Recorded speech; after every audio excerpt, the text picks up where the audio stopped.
स्मोला जी एकर स्टाइल है। हाथ में धरे हवे 5G मोबाइल, मार डारी स्मोला जी एकर स्टाइल। जवानी है एकर फुल झड़ी रे, हमरे गाँव में आए हैं एक पापा के परी रे। हमरे गाँव में आए हैं एक पापा के परी रे।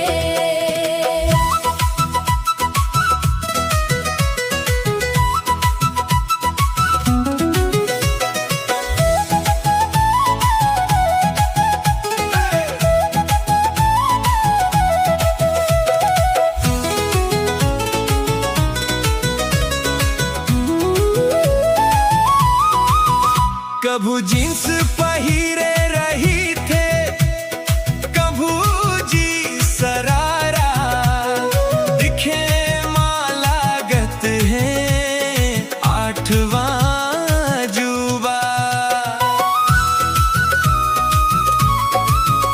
कभू जींस पहिरे रही थे, कभू जी सरारा। दिखे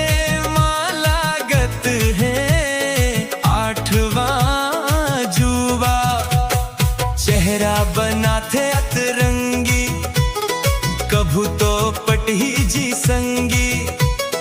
चेहरा बना थे अतरंगी, कभू तो पटही जी संगी।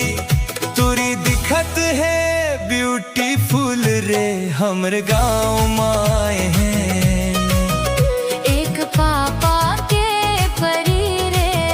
हमरे गाँव में आए हैं एक पापा के परी रे।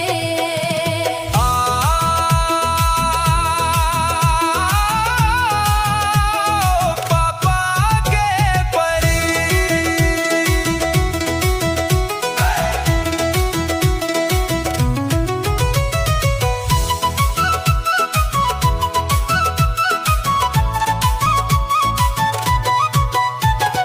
कमरिया करे लपालप, दिखते टूरी झकाझक।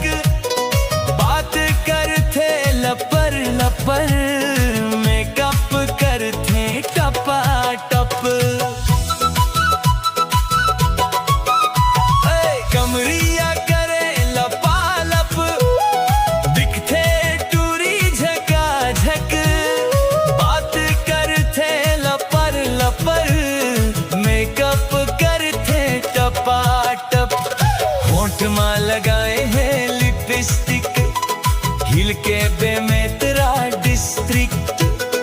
होंठ में लगाए हैं लिपस्टिक, हिल के मुंगेली डिस्ट्रिक्ट।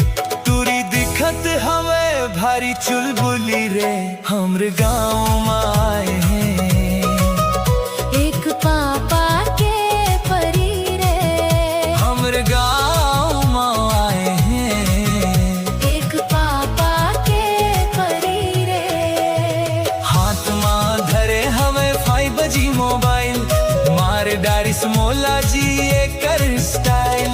जवानी है एकर फुल झड़ी रे, हमरे गाँव में